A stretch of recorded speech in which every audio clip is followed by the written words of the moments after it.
보통 고대도시라는 단어는 영화나 드라마에서 들을 법한 단어이지만 이는 실제로 존재했던 도시들입니다. 그 중에는 문헌이나 기록으로만 존재하는 도시들이 있는데 지금까지 그 비밀을 온전히 밝혀내지 못한 경우가 대부분입니다. 하지만 때때로 이런 고대도시들은 인간의 노력에도 불구하고 꽁꽁 비밀을 유지하다가 우연인지 운명인지 전혀 예상치 못한 순간에 모습을 드러내기도 하는데요. 최악의 가뭄이 지구촌을 덮쳤던 작년 여름, 이라크 북부 모술댐 수위가 급격히 낮아지자 그 아래서 고대 도시가 솟아올랐습니다.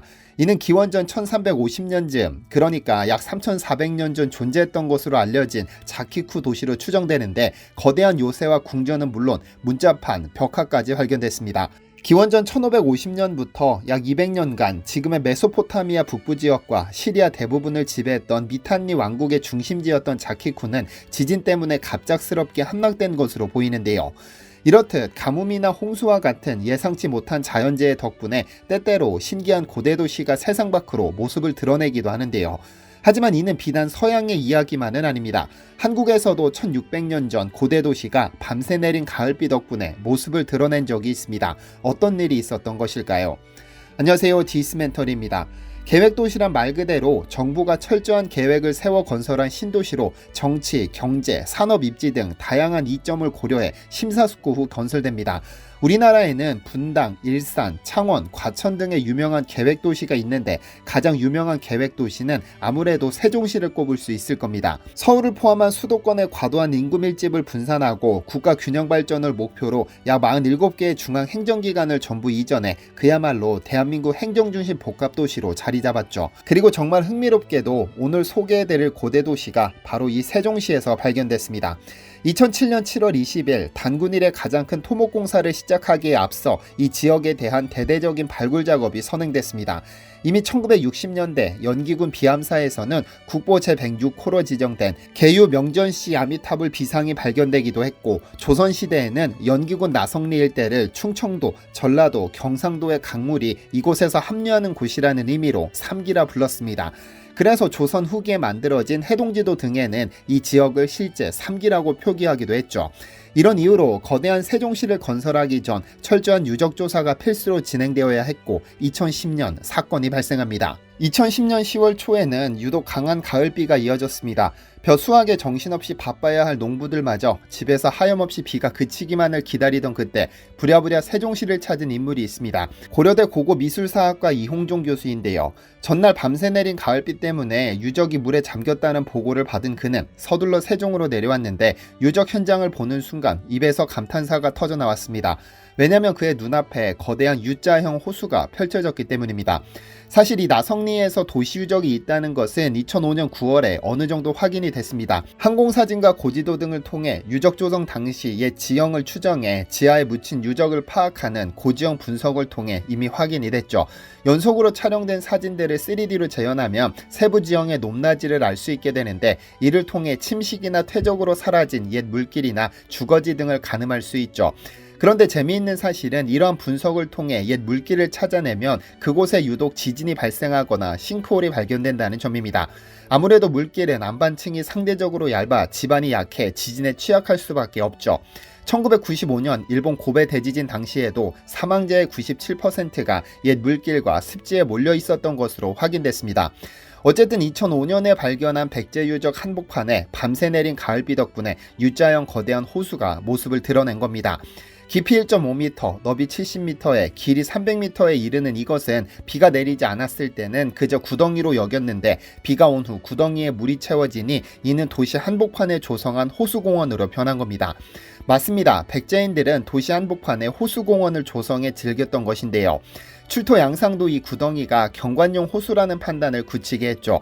보통 구덩이는 쓰레기를 묻는다거나 생활 폐기물을 버리고 묻어버리기 때문에 쓰레기가 쌓였을 것으로 봤는데 정작 구덩이에서는 토기 조각 몇 점만 발견됐습니다.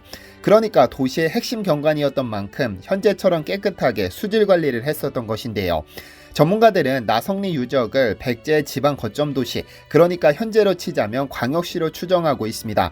고대 로마의 경우 베수비오 화산 폭발로 사라진 폼페이나 헤르클라네움 등 여러 지방도시가 발굴됐으나 우리나라에서 고대 도시가 발견되는 것은 굉장히 희박한 일입니다.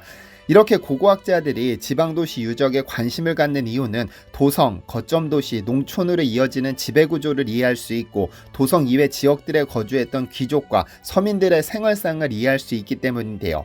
그런데 나성리 유적이 유독 흥미로웠던 것은 옛 도로 밑으로 건물터가 깔려 있거나 중복된 흔적이 발견되지 않았는데, 이 말은 넓은 부지에 도로를 먼저 건설해 구획을 나누고 각각의 공간에 건물을 지은 계획도시라는 점입니다.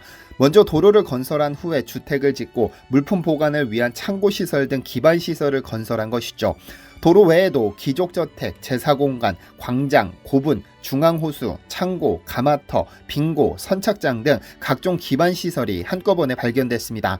나성리 유적이 지방 거점도시라는 점에 있어서는 이견이 없는데, 보통 큰 도시 배후에는 식량 생산기지 역할을 하는 농경마을이 있기 마련입니다.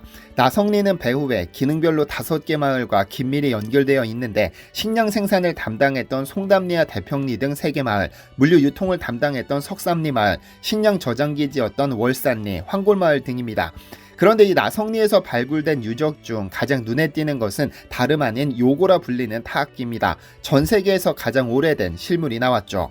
2010년 나성리 유적을 조사하던 한국고고학환경연구소는 희한하게 생긴 토기 한 점을 발견했습니다. 가운데가 오목하게 들어갔는데 양옆이 완전하게 남아있지 않아 그 정체를 알 수 없었죠. 그리고 5년 뒤에야 발굴 보고서가 나왔는데 이 유물의 정체는 다름 아닌 흙으로 만든 요고였습니다.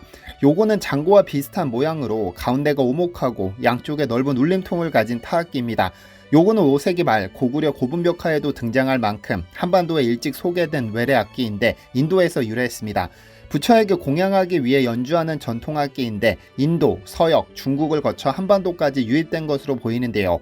요거의 기원은 인도에서 시바신을 위해 연주하던 고대 타악기 다마루에서 찾을 수 있습니다. 지난 영상에서 오타니 컬렉션에 대해서 소개해드렸는데, 오타니가 수집한 중앙아시아 유물의 대부분은 둔왕 막고굴에서 가져왔습니다. 그 둔왕 막고굴 벽화에는 요거를 연주하는 그림이 200여 건에 달할 정도로 일상적인 타악기였습니다. 그러다 중국 남조에서 백제로, 백제가 일본으로 전파한 것으로 추정되는데 일본에서는 이를 오고라고 부릅니다. 사실 나성리에서 요고가 출토되기 전까지 삼국시대 요고는 존재는 인정하지만 그 실물이 발견되지 않았고, 다만 고구려 지안구분에서 벽화에 요고를 연주하는 그림이 남아있을 뿐입니다. 그러다 전체 길이 약 45cm로 추정되는 요고 파편이 나성리 유적에서 발견된 것인데요. 잠시 언급했듯 요고는 불교와 함께 등장한 타악기이기 때문에 특히 불교가 번성했던 통일신라 이후에는 실물뿐 아니라 동종이나 석탑 등에 새겨진 경우도 있습니다. 통일신라의 요고 실물은 총 2점인데 하나는 하남에서 발견된 목재요고이고 또 다른 하나는 충남 보령에서 발견된 토기요고입니다. 어쨌든 지금으로부터 약 1600년 전에 건립된 백제광역시는 약 100년가량 존속하다 사라진 것으로 보이는데 6세기 이후에 유물이 발견되지 않기 때문으로 아마도 고구려의 침입 또는 자연재해로 사라진 것으로 보입니다. 그리고 1600년 뒤 발견된 나성리 유적은 세종시에 들어선 아파트와 상업시설로 인해 아예 흔적도 없이 사라져버렸습니다. 새로운 계획도시를 만들기 위해 고대 계획도시가 사라진 겁니다. 문화재나 유적은 한번 훼손되면 회복이 불가능합니다. 어쩔 수 없다는 점은 잘 알지만 좋게 생각하자면 어차피 세종시는 1600년 전부터 계획도시가 될 운명이었는지도 모르겠습니다. 시청해주셔서 감사합니다. 디시멘터리에서는 여러분의 제보를 기다립니다. 제 채널에서 다뤘으면 좋겠는 뉴스 또는 널리 알려졌으면 하는 영상은 디시멘터리 네이버.com으로 보내주시면 소중히 제작하겠습니다. 시청해주셔서 감사합니다.